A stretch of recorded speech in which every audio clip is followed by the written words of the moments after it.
আমাদের এই আওয়াজটা কি থাকবে? আজকে থেকে আমাদের প্রচারণা শুরু হইল।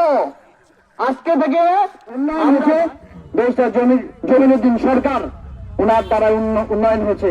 আমাদের যে পাশে যে একটা পিছনে যে স্কুল আছে হাই স্কুল, সেটা ওনার হাতে গড়া। আমাদের পাশে ভাটাপুকুরি স্কুল ওনার হাতে গড়া। আমরা এই যে রাস্তা দিয়ে ফকিরহাট থেকে বজ্রবাড়া হাট পর্যন্ত পাকা রাস্তা ওনার হাতে গড়া।